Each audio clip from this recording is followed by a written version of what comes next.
Hi guys, welcome to my blog. ನಾನು ನಿಮ್ಮ ರಾಮ್ ಸೋನು ಗೆ ಬ್ಲಾಗ್ಗೆ ವೆಲ್ಕಮ್ ಮಾಡ್ತಾ ಇದ್ದೀನಿ. ಎಲ್ಲರೂ ಹೇಗಿದ್ದೀರಾ? ಚೆನ್ನಾಗಿದ್ದೀರಾ ಅಂದ್ಕೊಳ್ತೀನಿ. ನಾನು ಸೂಪರ್ ಆಗಿದ್ದೀನಿ.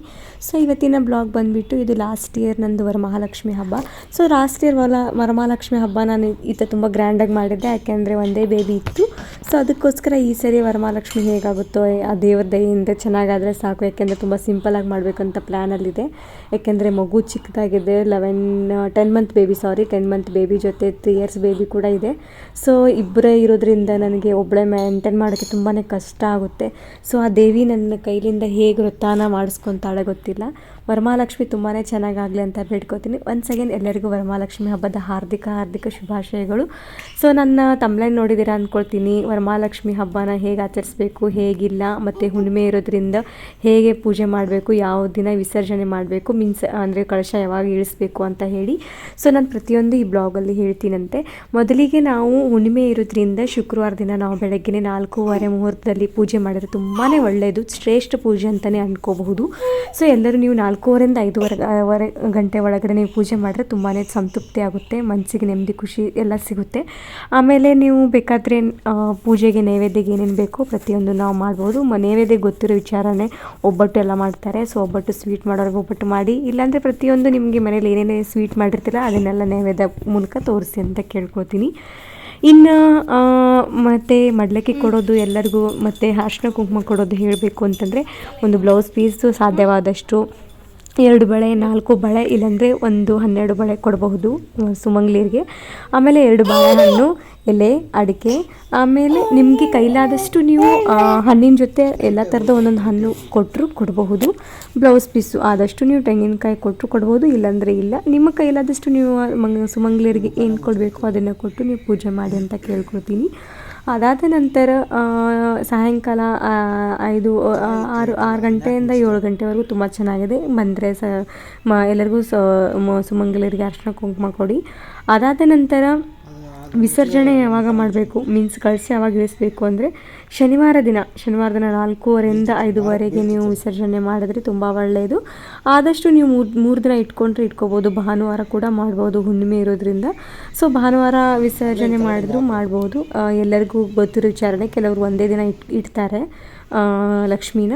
ಸೊ ಒಂದೇ ದಿನ ಇಟ್ಬಿಟ್ಟು ಮಾಡೋರಾಗಿದ್ದರೆ ಸಾಯಂಕಾಲ 4:15 ರಿಂದ 5:00ವರೆಗೆ ಸ್ವಲ್ಪ ಕಳಶನ ಸ್ವಲ್ಪ ಕದಲಿಸಿ ಆಮೇಲೆ ಬೇಕಂದ್ರೆ ನೀವು ಇಳಿಸ್ಬಹುದು. ಅದಾದನ್ನು ಇಳಿಸೋಕ್ಕಿಂತ ಮುಂಚೆ ನೀವೇನು ಮಾಡಬೇಕಂದ್ರೆ ಮೊಸರನ್ನ ಮಾಡಿ, ಸಾಧ್ಯವಾದಷ್ಟು ಮೊಸರು, ಫ್ರೆಶ್ ಆಗಿರೋ ಮೊಸರು, ಆಮೇಲೆ ಅನ್ನನ ನೈವೇದ್ಯ ಮಾಡಿ, ಆಮೇಲೆ ನೈವೇದ್ಯ ಮಾಡಿದ ನಂತರ 10 ನಿಮಿಷ ಆದಮೇಲೆ ಮತ್ತೆ ಗಂಟೆ ಬಾರಿಸಿ ಪೂಜೆ ಎಲ್ಲ ಮುಗಿಸಿ ಸ್ವಲ್ಪ ಕಳಶನ ಸ್ವಲ್ಪ ಅಲ್ಲಾಡಿಸಿ ಆಮೇಲೆ ಬೇಕಂದರೆ ನೀವು ತೆಗಿಬೇಕು. ತೆಗೆದಾದ ನಂತರ ನೀವು ಅದು ನೀರನ್ನು ಏನು ಮಾಡಬೇಕು ಅಂತಂದರೆ ಅದರಲ್ಲಿರುವಂಥ ಐಟಮ್ಗಳನ್ನೆಲ್ಲ ಆದಷ್ಟು ಜನ ಓಡಾಡದಿರೋ ಜಾಗದಲ್ಲಿ ಆಯಿತು, ಅಥವಾ ತುಳಸಿಗಾಯಿತು, ಗಿಡಕ್ಕಾಯಿತು, ಚೆನ್ನಾಗಿರೋ ಜಾಗದಲ್ಲಾದರೂ ವಿಸರ್ಜನೆ ಮಾಡ್ಬೋದು. ಯಾಕೆಂದರೆ ಒಂದು ದಿನ ಲಕ್ಷ್ಮಿ ಕೂರಿಸ್ತಿರುವಂತಹ ನೀರದು ತುಂಬಾ ಸಮೃದ್ಧಿಯಾಗಿರುವಂಥದ್ದು.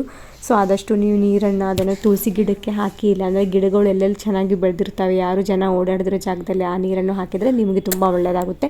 ಸಾಧ್ಯವಾದಷ್ಟು ನೀವು ವರಮಹಾಲಕ್ಷ್ಮಿ ಎಲ್ಲರೂ ತುಂಬ ಆಚರಿಸೋ ಹಬ್ಬ ಇದು. ಎಲ್ಲರಿಗೂ ಸುಖ, ಶಾಂತಿ, ನೆಮ್ಮದಿ ಕೊಡಲಿ ಅಂತ ಕೇಳ್ಕೊತೀನಿ. ಇದು ನಂದು ಲಾಸ್ಟ್ ಇಯರ್ ವಿಡಿಯೋ ಆಗಿದ್ದರಿಂದ ನನಗೆ ತುಂಬಾ ಇಷ್ಟಪಟ್ಟು ಮಾಡಿರೋಂತಹ ವಿಡಿಯೋ, ಅದಕ್ಕೆ ಈ ಬ್ಲಾಗಲ್ಲಿ ನಾನು ನಿಮಗೆ ಹೇಳ್ತಾ ಇದ್ದೀನಿ. ಯಾಕೆಂದರೆ ದೈವಿಕ್ ಒಬ್ಬನೇ ಇದ್ದ. ಸೊ ಅವಾಗ ಒಬ್ಬನೇ ಇರೋದ್ರಿಂದ ಇದನ್ನೆಲ್ಲ ನಾನು ಒಬ್ಬಳೇ ಮೇಂಟೈನ್ ಮಾಡಿದ್ದು. ಈ ಸರಿ ನೋಡೋಣ, 2 ಮಗು ಇದೆ, 2 ಮಗು ಜೊತೆ ನಂದು ಹೇಗೆ ದಿನ ಹೋಗುತ್ತೆ ಅಂತ. ಸೊ ನಿಮಗೆ ಈ ಬ್ಲಾಗ್ನ ತುಂಬ ಇಷ್ಟ ಆಗಿದೆ ಅಂದ್ಕೊಳ್ತೀನಿ. ಸಾಧ್ಯವಾದಷ್ಟು ನಿಮಗೆ ಕೈಲಾದಷ್ಟು ಜನಗಳಿಗೆ ಏನು ಸಹಾಯ ಮಾಡಬೇಕು ಆ ದಿನ ಮಾಡಿದ್ರೆ ನನಗೆ ಇನ್ನೂ ಒಳ್ಳೆಯದು ಅಂತ ಅಂದ್ಕೊಳ್ತೀನಿ.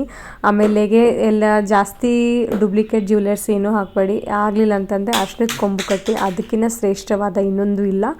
ಸೊ ನಾನು ಏನು ಮಾಡಿದ್ದೀನಿ ಅಂದರೆ ಏನದು ಕಾಸಿನ ಸರ ಅಂತ ಒಂದೇ ಒಂದು ಡೂಪ್ಲಿಕೇಟ್ ಹಾಕಿದ್ದೆ. ಅದಾದ ನಂತರ ನಾನು ಇದನ್ನು ಹಾಕಿದ್ದೆ, ಅರ್ಶಿನದ ಕೊಂಬು ಕಟ್ಟಿದ್ದೆ.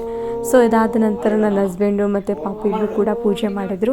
ನಿಮಗೆ ಸಾಧ್ಯವಾದಷ್ಟು ನಾನು 4:00ವರೆಗೆ ಪೂಜೆ ಮಾಡಿ ಅಂತ ಕೇಳ್ಕೊಳ್ತೀನಿ. ಯಾಕೆಂದರೆ ಹುಣ್ಣಿಮೆ ಕೂಡುತ್ತೆ, ಆಮೇಲೆ ಬೆಳಗಿನ ಜಾವ ಪೂಜೆ ಮಾಡಿದ್ರೆ ತುಂಬಾ ಖುಷಿ, ಶಾಂತಿ, ನೆಮ್ಮದಿ ಎಲ್ಲವನ್ನೂ ಸಿಗುತ್ತೆ. ಸಾಧ್ಯವಾದಷ್ಟು ನಾನು ಕೂಡ ಈ ಸರಿ ಟ್ರೈ ಮಾಡ್ತೀನಿ. ಯಾಕೆಂದರೆ ಮಗು ಚಿಕ್ಕದಿರೋದ್ರಿಂದ ನನಗೆ ನಾನು ಎದ್ದಾಗಲೇ ಎದ್ದೇಳ್ತಾನಲ್ವ ಅನ್ನೋದೊಂದು ರೀಸನ್ ಬಿಟ್ಟರೆ ನನಗೆ ಮಾಡೋಕ್ಕಂತೂ ಎಳ್ಳಷ್ಟು ಬೇಜಾರಿಲ್ಲ. ನನಗೆ ಈ ಥರ ಎಲ್ಲ ಮಾಡೋದ್ರಿಂದ ತುಂಬಾ ಖುಷಿ ಕೊಡುತ್ತೆ.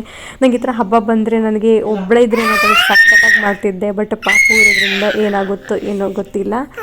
ಸೊ ನೋಡೋಣ ನನ್ನ ಬ್ಲಾಗ್ ಹೇಗಿರುತ್ತೆ ಅಂತ. ಈ ಥರ ಮಾಡಿದ್ದು ನಾನು ಸ್ಟಾರ್ಟಿಂಗಿಂದ ಎಲ್ಲ ಹಣ್ಣು ಎಲ್ಲ ಇಟ್ಟು ಸೀರೆ ಉಡಿಸಿ ಎಲ್ಲ ಪೂಜೆ ಮಾಡಿ ಚಿಕ್ಕಪೇಟೆಯಿಂದ ಪ್ರತಿಯೊಂದು ಐಟಮ್ ಎಲ್ಲ ತೊಗೊಂಬಂದಿದ್ದೆ. ನೋಡೋಣ ಈ ಸರಿ ಏನಾಗುತ್ತೆ ಅಂತ. ಸೊ ಬ್ಲಾಗ್ ಇಷ್ಟ ಆದರೆ ಲೈಕ್ ಮಾಡಿ, ಶೇರ್ ಮಾಡಿ.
ಕೆಲವರು ಕಳಶಕ್ಕೆ ಈ ಥರ ಎಲೆಗಳು ಇಡ್ತಾರೆ, ಬೇಕಾದವರು ತಿನ್ನೋ ಎಲೆ ಕೂಡ ಇಡ್ತಾರೆ. ಕೆಲವೊಬ್ಬರು 5 ಇಡ್ತಾರೆ, ಕೆಲವರು 7 ಇಡ್ತಾರೆ, ಇನ್ನು ಕೆಲವರು 9 ಇಡ್ತಾರೆ.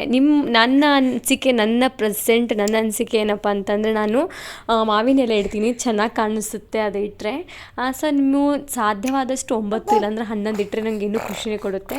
ಅದಾದ ನಂತರ ಕಳಶಕ್ಕೆ ಏನೇನೋ ಹಾಕ್ತಾರಲ್ಲ, ಅದು ಏನದು ಕಮಲದ ಬೀಜ, ಆಮೇಲೆ ಗೋಡಂಬಿ, ದ್ರಾಕ್ಷಿ, ಆಮೇಲೆ ಬಾದಾಮಿ, ಡ್ರೈ ಫ್ರೂಟ್ಸ್ಗಳು, ಆಮೇಲೆ ಕಲ್ಸಕ್ಕರೆ, ಆಮೇಲೆ ಅದು ಯಾವುದೋ ಬೇರು ಅಂತ ಹೇಳ್ತಾರೆ, ನನಗೆ ಅಷ್ಟು ಗೊತ್ತಿಲ್ಲ. ಯಾಕೆಂದರೆ ನಾನು ರೆಡಿಮೇಡ್ ಅಂತ ಒಂದು ಸೆಟ್ ತೊಗೊಂಬರ್ತೀನಿ ಕಳಶಕ್ಕೆ ಹಾಕುವಂತಹದ್ದು ಸಾಮಗ್ರಿಗಳು ಕೊಡು ಅಂದರೆ.